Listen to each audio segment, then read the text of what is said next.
వేమిరెడ్డి ప్రభాకర్ రెడ్డి గారు కూడా ఇక్కడే ఉన్నారు.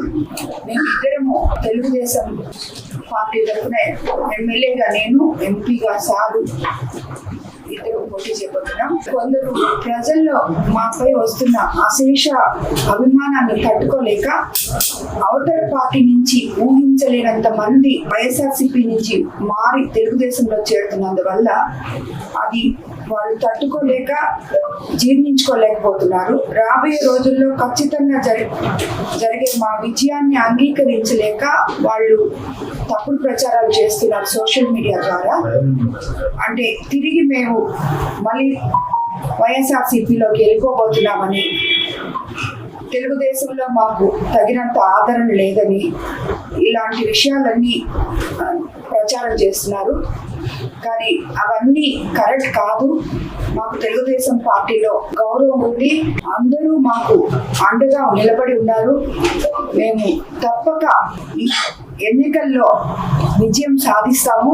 ఎంపీగా వేమిరెడ్డి ప్రభాకర్ రెడ్డి గారు, ఎమ్మెల్యేగా కోవూరు నుంచి నేను అఖండ విజయం సాధించబోతున్నాం. దాన్ని జీర్ణించుకోలేని వాళ్ళే ఇవన్నీ ఈ తప్పుడు ప్రచారాలు చేస్తున్నారు. కాబట్టి వాటిని మేము ఖండిస్తున్నాము. అటువంటిది ఏమీ లేదు. ప్రజల్ని తప్పుదో పట్టించడానికి ఇవన్నీ వాళ్ళు ఆడుతున్న నాటకాలు. కాబట్టి అందుకే ఈరోజు ఈ ప్రెస్ మీట్ పెట్టడం జరిగింది. మంది ప్రజలు అభిమానంతో మేమైతే వాళ్ళకి న్యాయం చేయగలము అని చెప్పి గత ప్రభుత్వంలో అన్యాయాలు ఎదుర్కొన్న ప్రతి ఒక్కరూ సొంతంగా యువకులైన అయితేనేమి, మహిళలు అయితేనేమి, వ్యాపారస్తులు అయితేనేమి, ఒకరు మైనారిటీలు అయితేనేమి, ఒకరు ఇద్దరు అని చెప్పలేము, తండోపతరణాలుగా వస్తున్నారు. నేనే వాళ్ళకి చెప్తున్నాను, మేము వస్తాం అక్కడికి వచ్చినప్పుడు మిమ్మల్ని కలుస్తామంటే కూడా వాళ్ళు వినటం లేదు. సో అలా వస్తున్నారు. కాబట్టి స్పందన చాలా బాగుంది. ప్రజల్లో మాకు ఇద్దరికి చాలా మంచి ఆదరణ ఉంది. మంచి మెజారిటీతో ఇద్దరం గెలవబోతున్నాం. అది తెలుగుదేశం పార్టీ నుంచే. ప్రశాంతి చెప్పినట్టు ఈ ట్రోలింగ్స్ ఎక్కువైపోయింది. అనవసరంగా ప్రజలు దీన్ని నమ్మతారని, బట్ ప్రజలు నమ్మే పరిస్థితుల్లో లేరు. ఇప్పుడు ఉండే పరిస్థితులు నమ్మరు.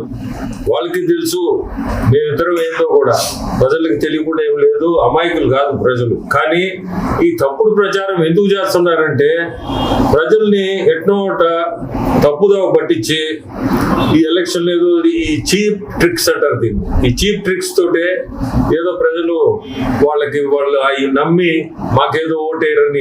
మేము ఇద్దరము ఇప్పుడే చెప్పినట్టు 100% మంచి మెజారిటీతో కోవూరు అసెంబ్లీ సీటు ప్రశాంతి, నేను పార్లమెంటు నెల్లూరు పార్లమెంట్ నేను తెలుగుదేశం తరఫున సైకిల్ గుర్తుతో మేమిద్దరము గెలుస్తాం.